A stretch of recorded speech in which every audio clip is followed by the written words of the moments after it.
guys, so now we're going to go over the standard views of your thoracic series that you'll need to know for your final practical exam. So the three views we're going to go over are your AP thoracic, your lateral thoracic, and the swimmer's view. Now in practice, you won't always have to use the swimmer's view. It's an as needed type of image. We use that for when we need to see C7 better, if you can't visualize it on a lateral cervical, or if you're trying to visualize the upper thoracics and you're having a hard time penetrating through your patient's shoulders. But we want to make sure that you know how to do it if you come into an issue where you have to use it. So now I'm going to start putting myself up against the board. We're going to start with the AP thoracic first because that's easier to position your patient than for your lateral. So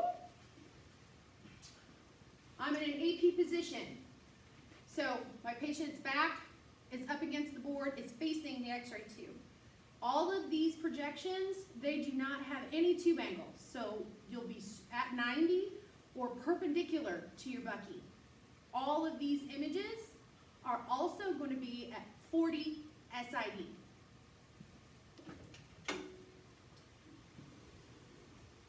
So Kathy's pulling the tube till the 40-inch indicator light comes on.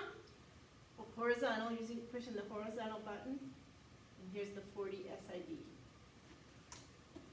I'm going to hit the roll button, turn it toward the patient, the bucky. Now for your AP thoracic and your lateral thoracic, you're going to want to use a 14 by 17 cassette, so the larger cassette, in a portrait position. So if you're not sure which way the cassette should go inside your bucky, look at your patient and think about the anatomy you're trying to see. Think of it this way. The cassette should match the way the anatomy runs within your patient. So if the anatomy runs up and down like your spine, the cassette should sit inside the bucky the same way. If your anatomy in your patient runs right to left, that would be when you would turn your cassette landscape instead. Okay, but for these two views, you want to put your cassette in portrait. And when you do this, you do not have to use the film stop. The cassette will fit in the bucky perfectly, but just make sure you push the lock all the way so that the cassette doesn't move right to left inside of it.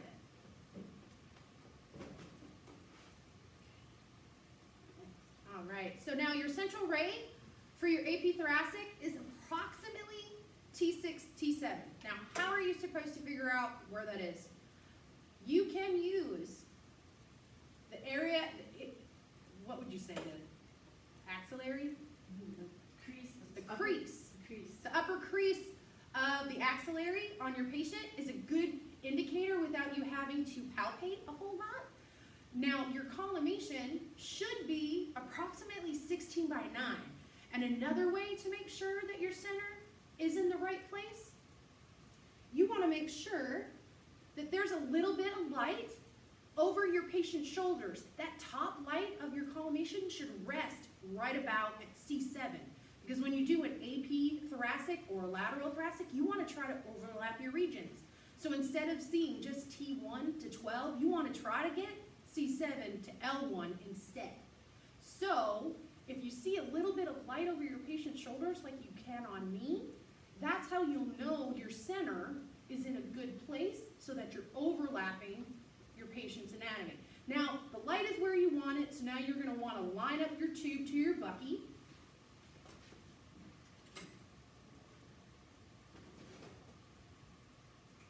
Now, when you look at your bucky, you should almost have maybe 1.5 to 2 inches of the actual bucky above your patient's shoulders. And where you see this little tiny pocket of light is a good place where you can put your marker. You always want to make sure that you put your marker in the image, but not in the anatomy. So think of it this way. The light is where your image is going to be captured. The shadows represent your patient's anatomy. So if your marker is ever in the shadow, you may end up misplacing your marker and having to repeat the image. Now, for these projections, it's important to give your patient specific breathing instructions, okay?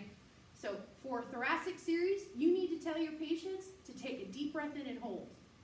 The reason why we're doing that is because we need to move the diaphragm out of the way of the lower part of your thoracic so you can see all of the vertebrae very clearly.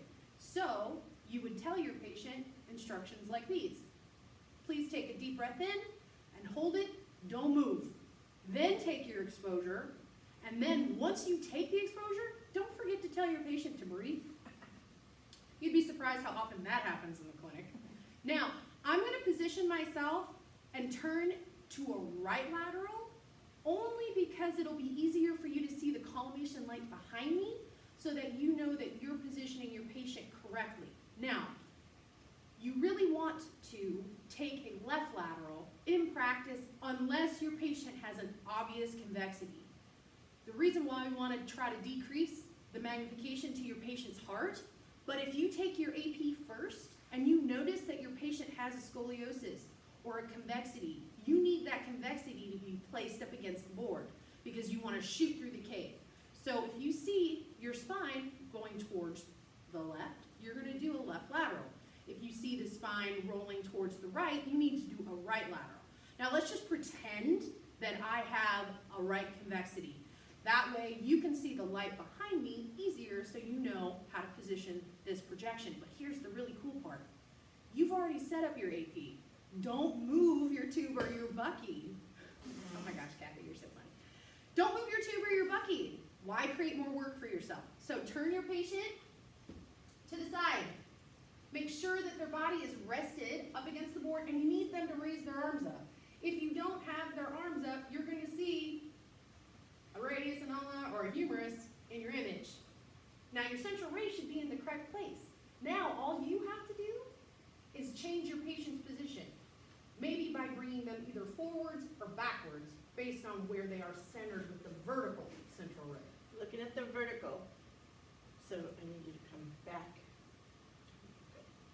What I'm doing is basically placing the vertical central ray at the back end of her humeral head.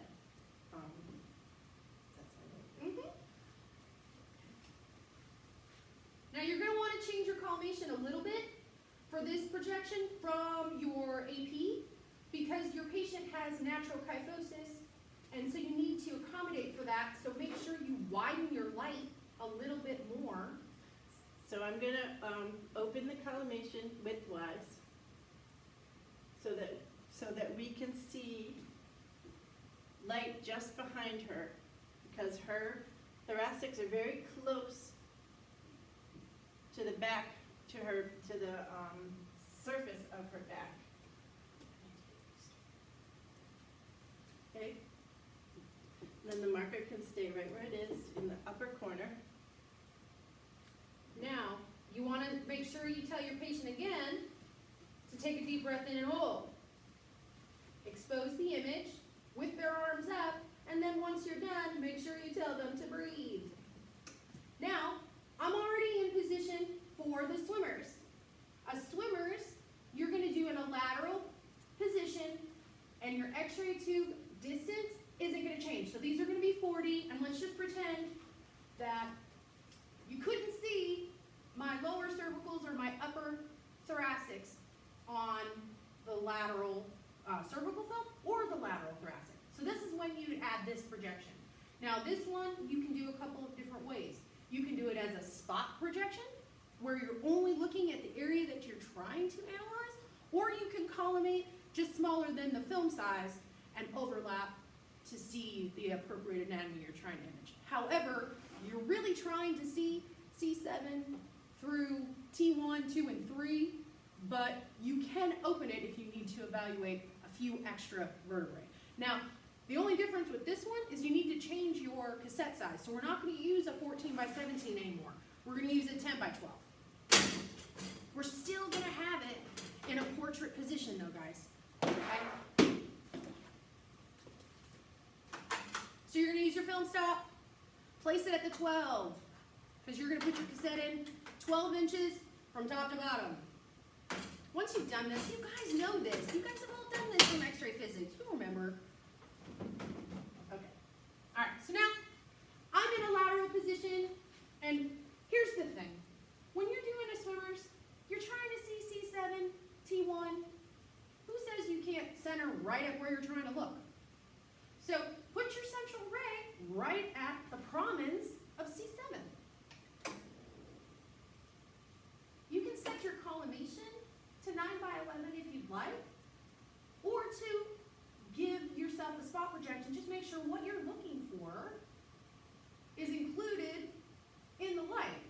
This view is more used for C7, T1 and 2, 3, so you could collimate it down a little bit if you wanted. Now, let me my hair up. Yes, and, Actually, I can kind of keep it that way with my. oh yeah, so I'm gonna bring the Bucky up and line up the central ray. Now that, once we have this central ray where we want it on the patient. Now, with this projection, as funny as it is, I'm holding my hair up to keep it out of the light so she can see where she's aiming, but this is actually similar to the position that you want your patient to have. So the biggest reason why you haven't been able to see those lower thoracics is because your patient's shoulders are super dense. So what you're doing is you're going to move your patient's shoulders out of the way so that you can focus on the area that you can't see. So when you do this projection, you want your patient to raise the arm up that's closest to the Bucky and bring the other arm back a little bit to try to move those shoulders out of the central ray or right where your intensity of your x-ray beam is. Now, when your patient does this, you see how much I'm rotating? You don't want unnecessary rotation, so do yourself a favor and turn your patient so that their scapula are flat, like you could rub your hand across their back and it feels smooth. That way you don't have any rotation of your patient's cervical or thoracic spine. A good idea for this one is to tell your patient to exhale and hold. So this is how you would take this projection, and like I said before, it's only as needed, but for your final practical exam, you need to know it. All right, y'all, that concludes our thoracic series.